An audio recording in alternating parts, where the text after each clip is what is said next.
So like we talked about before, when a competitive market is in equilibrium, the last unit that is produced and consumed at the equilibrium price is going to be valued by consumers and producers. So for producers, the price they're getting is equal to the marginal cost, so they're not going to produce any more because they'll earn the next units at a loss. And consumers value it, the marginal benefit of that last unit is equal to the price. So again, they're not going to purchase any more because the price they would have to pay is going to be greater than the marginal benefit they're receiving. So at this point, we're at where the marginal cost equals the marginal benefit, and we're maximizing producer and consumer surplus. So both producers and consumers are as well off as possible at this point. So while society is at its optimal, we've maximized the economic surplus for society, for both producers and consumers. It's still possible to make specific individuals better off. We maximize the sum, but we can shift it around for who gets, more economic surplus. One way to do this is for individuals to band together if they have a common interest and to lobby the government for a sort of law or regulation that would make them better off at the expense of someone else. So last class we talked about a price floor in the wheat market. So farmers in the wheat market are able to capture some of the consumer surplus, make themselves better off at the expense of consumers. And we saw there's a deadweight loss in society from those transactions that would have taken place at the equilibrium price that don't take place. So in this little diagram here, if $6.50 is the equilibrium price and $8 is a new price floor we put in place, this square right here that consumers used to get, that consumer surplus goes to producers. They made themselves better off than before. And B and C, these two triangles, are the deadweight loss. So consumers also lose the triangle B. Producers lose that triangle C. But the consumer surplus remains more than makes up for it. So they're better off than before. And we talked about the ways, other things the government has to do in order to prevent farmers from suffering the loss from this surplus of wheat on the market. Because at $8, farmers will produce at $8. It's the supply curve. The marginal cost is $8 per unit. We end up with a surplus of wheat on the market. That'd be very harmful for farmers. A lot of farmers growing wheat that they can't sell, so they can't recoup any of the costs of production. So the government either pays them to not grow as much wheat, keep it off the market so there's no surplus, or they buy the wheat themselves. Prevent these people from suffering from not selling their wheat. All right, so the next example is minimum wage laws. So supporters of minimum wage laws see it as a way to help raise the income of low-skilled workers. So workers that aren't going to make very much money on the market, you increase the minimum wage, you increase salaries they're being paid. Now, easier for them to afford an apartment, afford food, afford to raise a family. But opponents of minimum wage laws, they argue that although some are made better off, it ends up resulting in fewer jobs.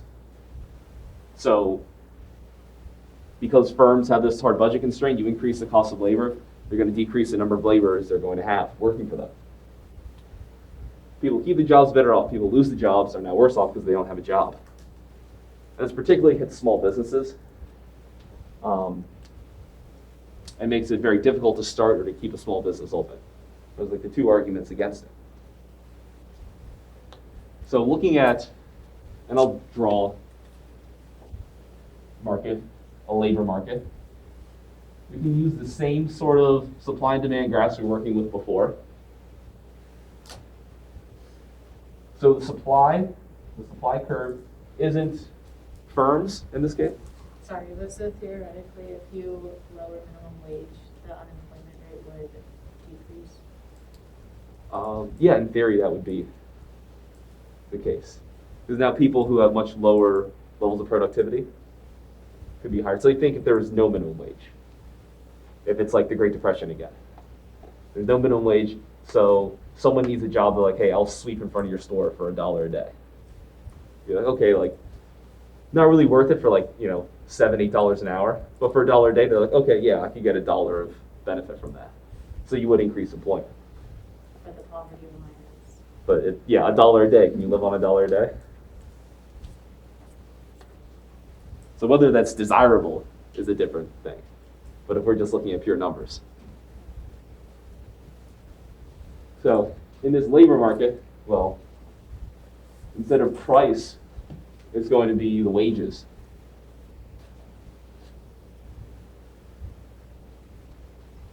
That are being paid to employees. And we can do quantity. Yeah, we'll stick with quantity because that's what we can do the number of laborers, number of workers. The supply curve is going to be the employees or the potential workers. They're the ones they sell their labor on the market. Whereas the demand curve is the firms. They're like the consumers, they buy the labor on the market.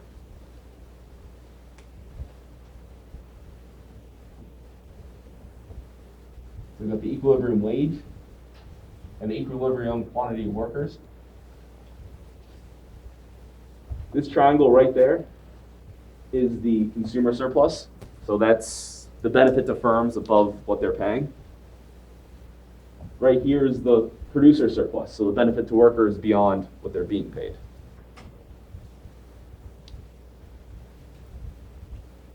I guess the difference between what they're being paid and for them, like the cost of them working. So we enact a minimum wage. We place that above the equilibrium wage. If you ever put a price floor, it's going to be above whatever the equilibrium price is, because if you put it down here, it's not going to have an effect. They're still going to make the equilibrium wage. So you wouldn't put on a price floor for people making, like, as if their wages was like much lower, because it's not going to have any effect. Their wages will still be higher. So you put it above. What we end up with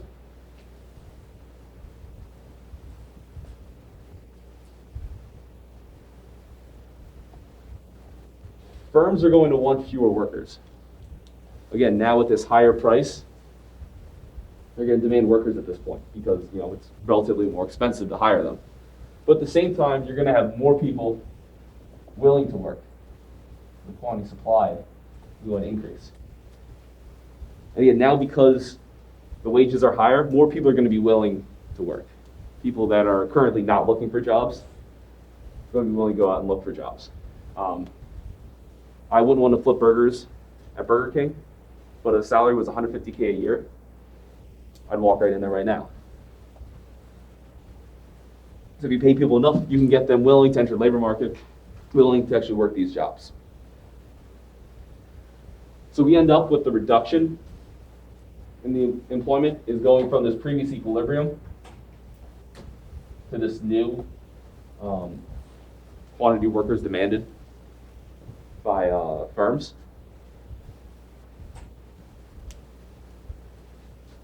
This rectangle that used to be consumer surplus, so used to go to the firms, is now being captured by the employees, whereas different colored markers here. These two triangles are dead weight loss. The transactions that never take place, so the employment that never takes place because of the minimum wage loss.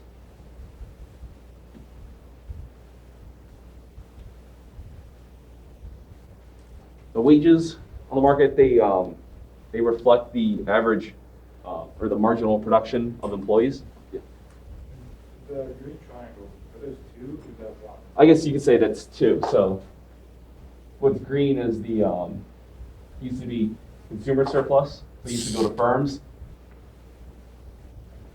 And the blue one used to go to employees. But yeah, both combined are now the dead weight loss.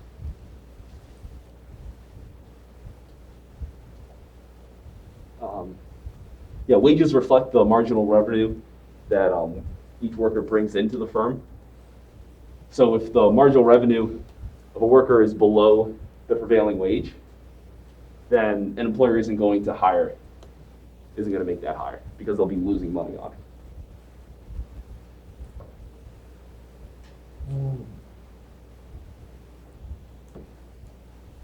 generally economists find, generally economists find that minimum wage laws decrease employment.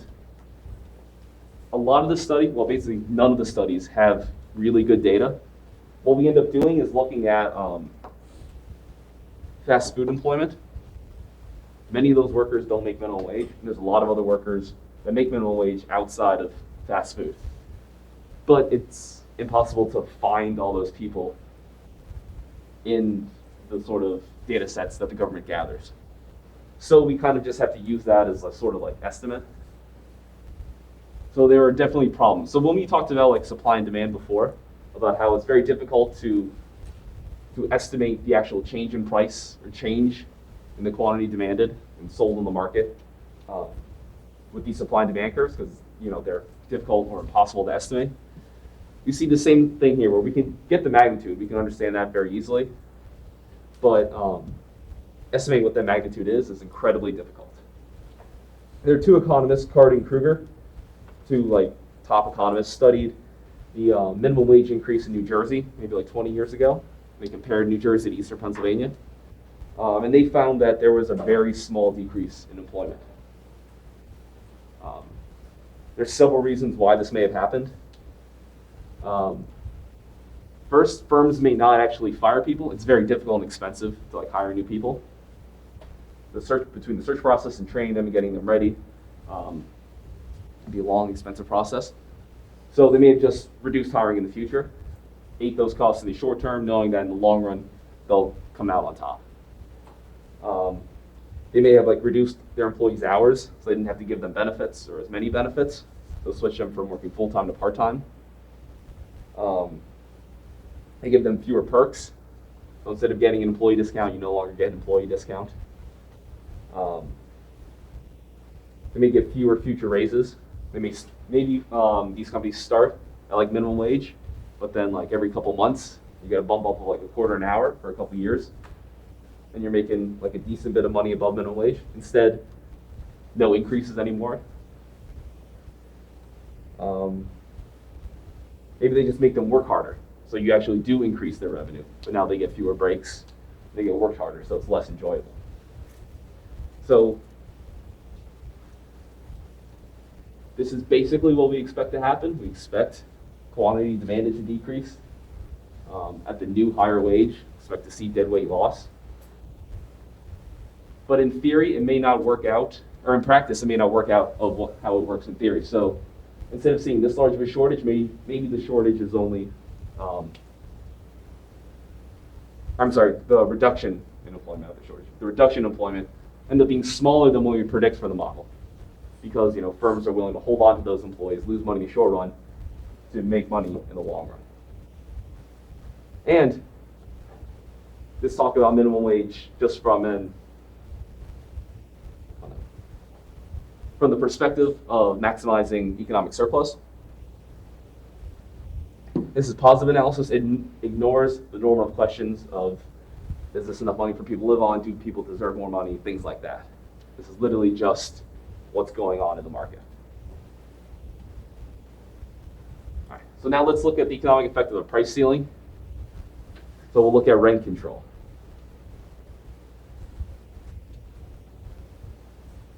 So I don't think this is the rental market in the Redo. Those prices got a little bit higher the past couple of years. But the equilibrium rent in this market is $2,500, and the number of apartments rented in the market at equilibrium is 2 million units.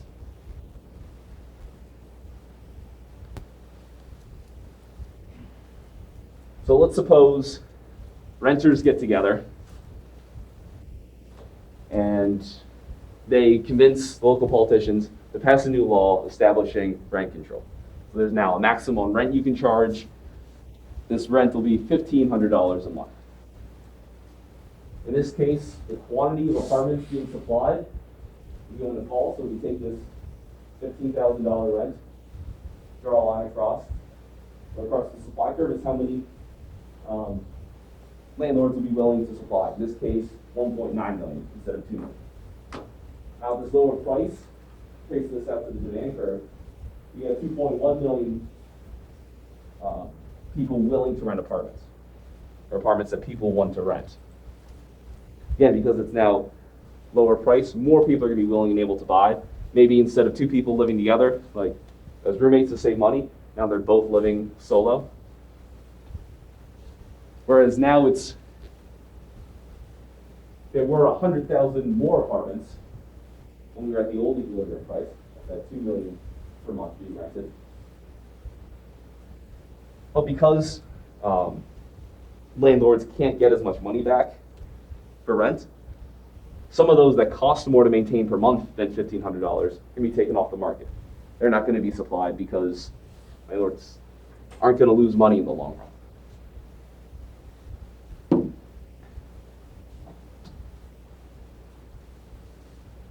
So previously, the producer surplus, without rent control, so we take the equilibrium price, below the equilibrium price and above supply curve, so the triangle right there. The producer surplus and the consumer surplus was from the price up to the demand curve, so that triangle right there. Same basic thing we've been working with consumer and producer surplus so far. Now what happens? You lower the price to $1,500 through rent control. This quantity A right here, producer surplus, is transferred from landlords to the renters. B and C. B was consumer surplus, which is now lost. C was producer surplus, which is now lost, because there's now 100,000 fewer transactions going on in the market. So those transactions that would have taken place in equilibrium, that no longer take place, all that utility, all that enjoyment of having an apartment is now lost to the economy. And also because now there's more people that want apartments than apartments available, we have a shortage of apartments. So rent control passed to help renters, help them afford places, ends up driving a shortage of housing.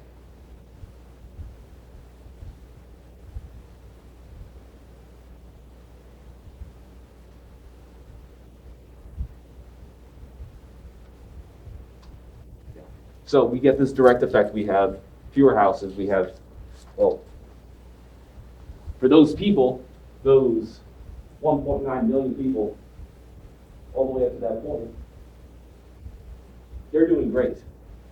For them, they have lower rents. So it's awesome for them. But the people that are unable to get apartments, they're now made worse off because they're unable to find a place. So this direct effect we have is a shortage of housing. But there's also several indirect effects that happen because we've now knocked this market out of equilibrium.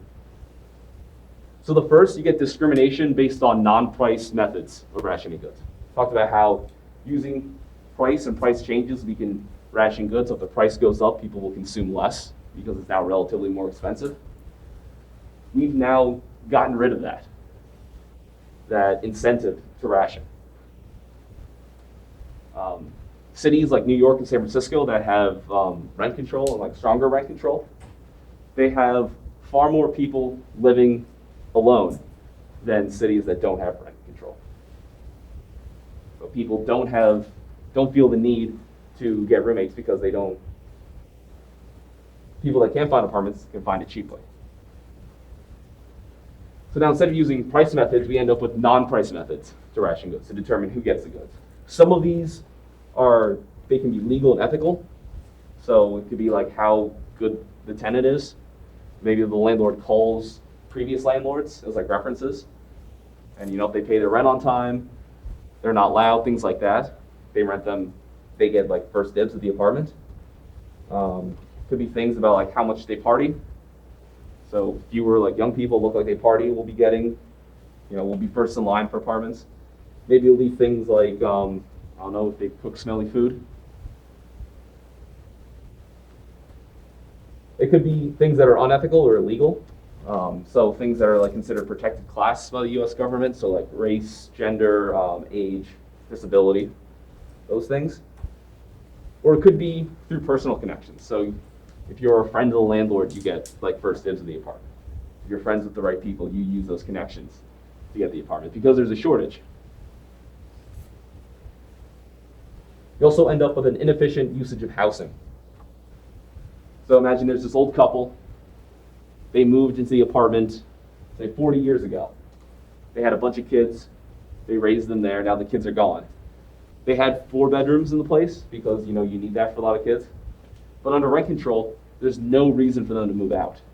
Even though they don't need all the bedrooms anymore, they don't need all the space, they can do just as well, even better because there's less cleaning to do. In a smaller place, if they leave that rent controlled apartment, they now have to pay more money. Typically the way rent control works is like you're capped at like the rent like when you first rented the place. And then if you go to a new place, you end up paying like a higher rent that as rents have increased over time. So obviously, being self-interested, they're not going to leave that place. Even though it would be better for them, more efficient for everyone involved, they would move to a smaller apartment, 1 or 2 bedrooms, then another large family can move in there. So it encourages people to remain in places long after they need them. And it prevents newer people moving in from finding places that better meet their needs. In the long run, or it benefits long-run renters over new renters. So people that have been in the neighborhood for 20, 30, 40 years, they're paying lower rents than new people that are there. And they're encouraged to stay in their apartments for so long.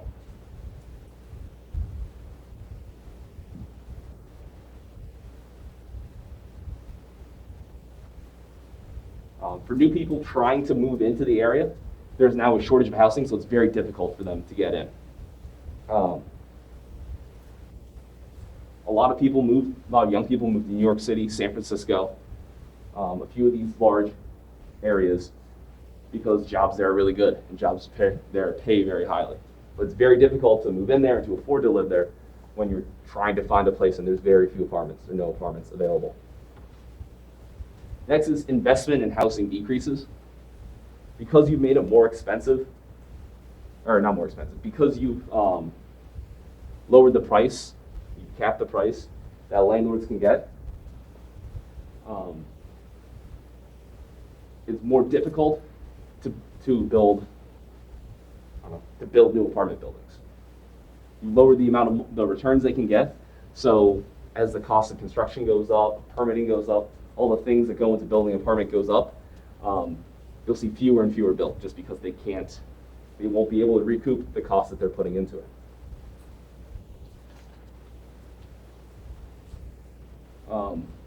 Another thing we see when there's rent control, we don't have rent control for like office buildings. It's just for residential.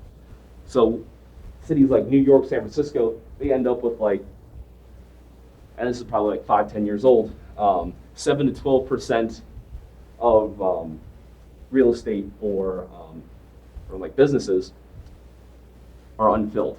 They're sitting empty while there's a shortage for apartment buildings. Because if you can, you would just convert your apartment rentals into something for businesses, because you can get much higher rents and then you can afford to keep the building up. The final thing is quality deteriorates. Because the price of everything else keeps going up, you see inflation for everything besides the amount of money you can actually bring in from renting an apartment. It makes it more difficult, relatively more expensive to maintain those buildings. So rather than lose money, you see landlords using cheaper and cheaper ways to repair their buildings, to keep them up, making fewer repairs. Eventually, the quality of apartments deteriorates so much because they spend more and more time in between actually making these repairs. And it becomes too expensive to do it all when the prices of the goods and services required to keep them up. So like putting in a new roof, hiring a plumber, all these sorts of things. Cost of those increases and you're not getting any more money in rent. Eventually, you can't afford to make any more repairs. So you see, again, in like New York City, blocks of apartments being abandoned, landlords just walking away because they can't afford it anymore. So we've now substantially decreased the housing stock. There's far fewer apartments available for people to rent because we've increased the relative cost of keeping this up. We've reduced or cap the amount of money that these landlords can get, over time making it impossible to keep up the apartments. This is an article from a year ago now. New York's rent regulations have the exact consequences that economists predicted. So landlords couldn't pass along the cost of renovation, so a lot of landlords just stopped doing renovations. This is exactly what economists predict would happen.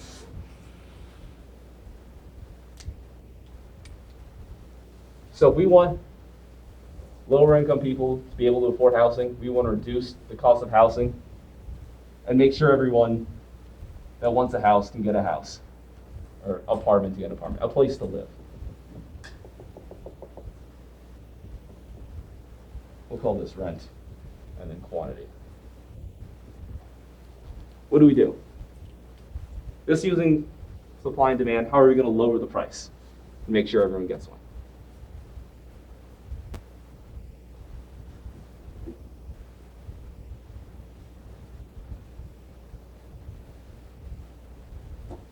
Build more.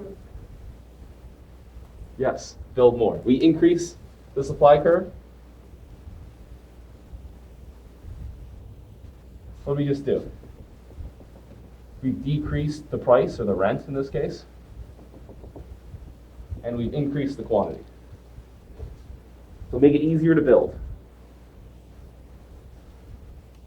Get rid of zoning laws that prohibit new construction or prohibit apartment buildings. A lot of places, they don't allow you to build new multifamily units. So you can either build like one house, or they just make it impossible through like years and years of permits to be able to build an apartment building. Reduce those or get rid of those where they're unnecessary. Make it easier for people to build houses. Maybe you even subsidize the building of new buildings, new apartment buildings. Things to encourage an increase in supply. We could bring down the price while at the same time increasing the quantity that's out there.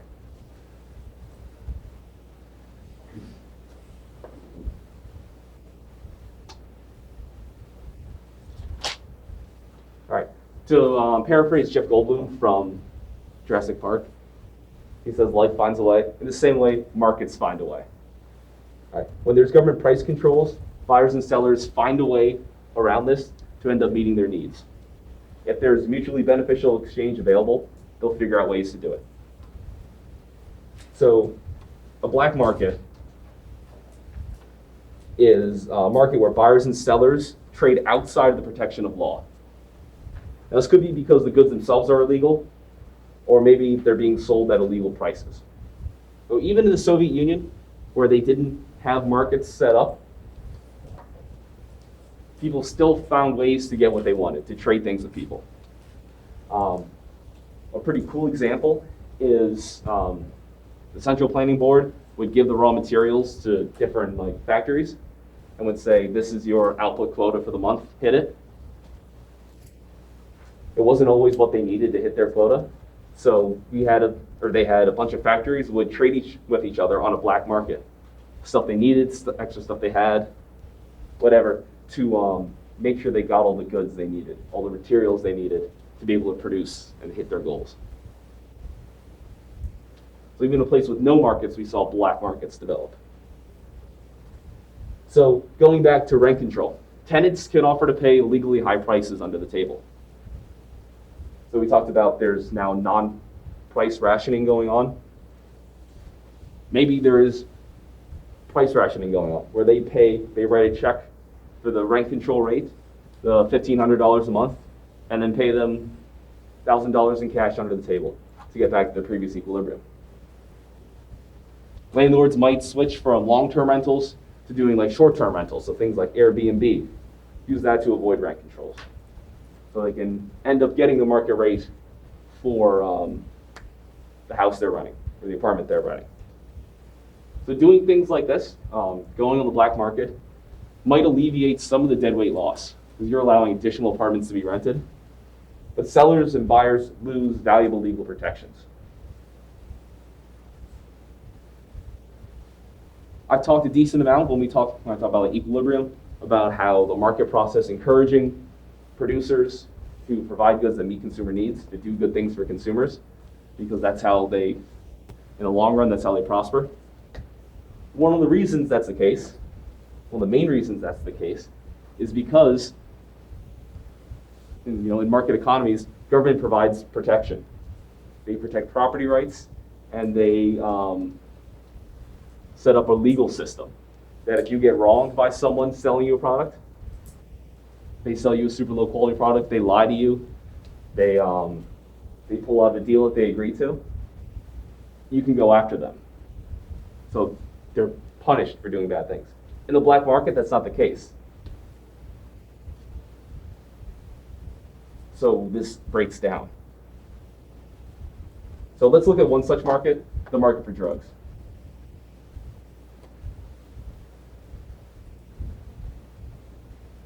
Oh, come on. I'm putting a lot of my eggs into that basket, the APV basket.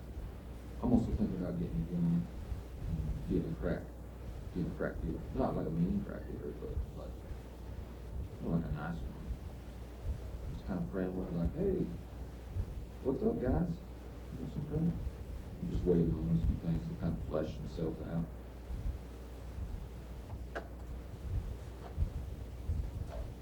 So what are the reasons, like he casually mentions, yeah, get a gun, be a crack dealer, that you need a gun, that you need violence to back you up in a black market, is there's no impartial arbiter. There's no Judge Judy there saying who's in the right and who's in the wrong, who's going to pay this money when there's a contract dispute. So you end up with violence to solve disputes. But in the black market, you also end up with more defective products. You can't go to the Better Business Bureau, to trade associations, to the government. What does Michael Scott say? The Ungrateful Biatch Hotline. Can't use these to get made whole, to get paid back for defective products. So we end up with more defective products. You don't have this sort of quality control. And those that are engaged in the black market, like the black market for drugs, end up with higher profits than firms do in a regular market. So let's look more detail in the black market. So there's a lot of problems associated with drugs. There's several reasons why people that support the prohibition of drugs want to ban drugs. The first is to reduce drug use because they believe drug use is harmful to the user and harmful to others that are around the user. Money spent on drugs is wasted because drugs are bad. So that money could be used for something good. Instead, it's being used to hurt people. And finally, there's crime resulting from drugs.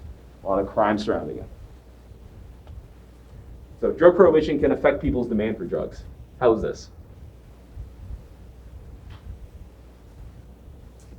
We ban drugs. How does it prevent people? How does it reduce people's demand for drugs?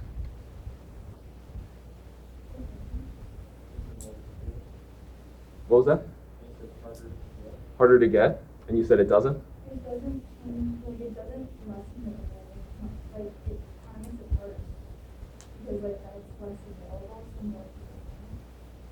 And it's not as much resources, and more people can get it. Okay. Would the price go up because there's like a smaller supply? Yeah, I think all you guys hit on stuff I'm going to talk about. So one thing it does, drug prohibition, is there are societal norms against drugs. So people already using it, that's not going to stop them. Not like normal, regular users. But marginal people, people that are considering using drugs, these societal norms often enough to prevent some of them from beginning to use drugs. Then there's a punishment and penalties for people. So now there's this additional cost. Not only is the price going up, like that you're actually paying, but the price you face, the total cost of using for you goes up because there's that chance you get arrested. And then all the problems that go along with that. And then the respect for law, as long as people respect the law, think it's like their duty to uphold the law, that will also discourage drug use. It goes along with the societal norms. You can debate how strong all these are and whether they affect people that already use drugs or only people that are considering using drugs. But these are some of the ways that prohibition reduces the demand. There's also the supply side of the market. So because there's there's prohibition, there's no legal enforcement of contracts. So none of the parties involved have someone to go to when there's a contract dispute. So this leads to using violence to settle it often. Those involved, think of the producers of drugs or the sellers in the drug market, have to evade law enforcement. That becomes costly. It becomes a much more difficult process. And it reduces the number of firms in the market. Oftentimes there's bribes that go along with this. You have to bribe law enforcement officials or bribe politicians or regulators. These can be costly. Again, make it more difficult, reduce the number of sellers in the market. And you have to compensate employees for risk. Obviously, there's going to be extra risk operating in a black market than in a regular market. Okay. These are from last semester. I stopped in the middle of class. Okay. So the U.S. drug policy in real life is supply side focused. The idea is you reduce the supply of drugs, make it less available so it's harder for people to get their hands on, and it's more expensive. It also makes it more difficult to be in the business of selling drugs. So these drug firms, quote unquote, more costly for them. So it's more difficult for the sale and importation. So actually selling the drug from person to person makes it more risky, more difficult. It's an added cost of every time there's a risk of getting arrested. And actually importing them from like other countries or from other states, places where they're actually produced. There's harsh sentences for drug dealers. So again, increased cost of being involved in this market. And then decreasing the supply helps drive up the price. It's also going to help reduce demand. So I've laid out this theory of what's going on, but does it actually happen in practice? So let's use, for example, the market for crystal meth. Do you guys think it's going to have elastic or inelastic demand? That's right. I forgot, we barely touched on this. But they're not going to be very sensitive to price. Some people are. Some people say, oh, like that's really expensive. I'm not going to try crystal meth for the first time. But for people that are already using it, has a large increase in price, like you see here. Large increase in price from there to there. Very small decrease in the quantity demanded. They're still going to want their crystal meth. So, what are the determining factors to using crystal meth? Utility. There's a high utility, and so people get a lot of enjoyment out of it. And there's a lack of close substitutes.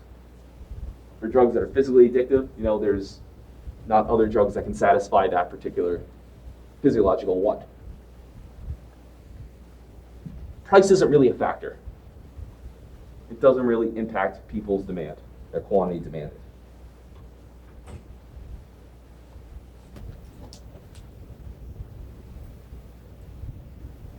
Yeah, so the supply side of the market has a small effect for the usage.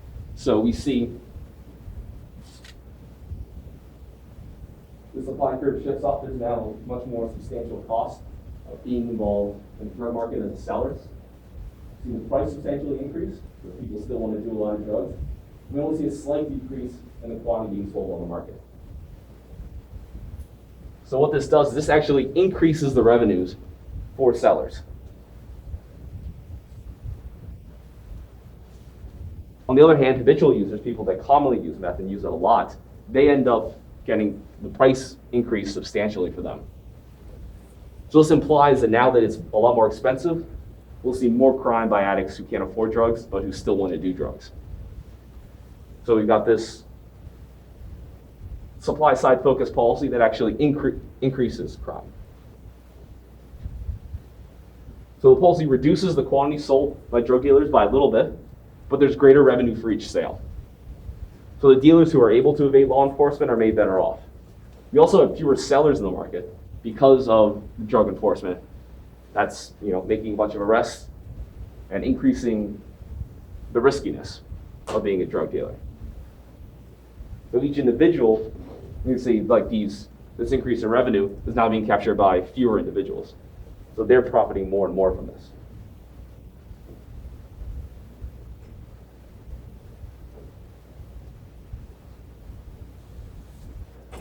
Then we come to unintended consequences. Pretty much any time government enacts a policy, there's unintended consequences. Sometimes they're relatively small, relatively costless. Sometimes they're extremely costly. So first is crime ends up being promoted by prohibition because we're prohibiting the sale of drugs. More crimes existing than, say, if it was able to be sold freely. So there's no arbitration when there's disagreements, when there's disputes over contracts. So often there is art to using violence to solve these. Rivals end up engaging in turf battles. So if you want to expand your market share, instead of competing, instead of advertising that like you have higher quality or you have lower prices, instead of offering sales, other sorts of promotions, you can't really do that because it's illegal to be selling it. So they end up engaging in turf battles instead. And the black market attracts high time preference individuals. So you have high time preference individuals really want to satisfy their wants and needs now in the short term, whereas low time preference individuals are willing to wait a long time in order to get that payoff, that enjoyment. So people that are really focused on the short term tend to be attracted to these sorts of markets with a lot of risk. There's also a welfare effect on users. Because it's illegal, we end up with lower quality drugs. There's no quality control. We see some wild variations in the potency of drugs. So one of the main problems, well, there's a million fucking problems with heroin usage, but one of the problems that causes people to overdose is that the strength of it, the potency of the actual heroin, is not consistent. So they end up, shooting up the normal amount, and ends up being stronger than normal. They OD. So people like rarely talk to me and talk about our problems in Reddit. But there's this guy who always comes in and buys you. Because like the purpose kids stop me from like asking for So he was like, oh, like he was talking about how he hates his wife and stuff to me, and I was like, oh, okay. And then he was like saying how he used to be on 4 oxycodone and 4 Xanax, but then the new laws with like the drugs, whatever, like prescription medication, changed it to 1 oxycodone and 1 Xanax, and so now he was like, you know what I have to do, and he like shook his bag of needles, and I was like, yeah. He was just talking about that like in public? He was like the only one in the store, and it was like we were about to close, and he was like, oh, god damn it, I don't have my needles, and I was like, oh my god. I was like, okay, you have a good night, sorry. Wow. Yeah. That's one of the situations where you just don't know how to respond to I someone. was just like, oh, You have your hand up? Okay. Okay. I know if you're stretching or not. Okay, let's power through this slide quick before the end of class.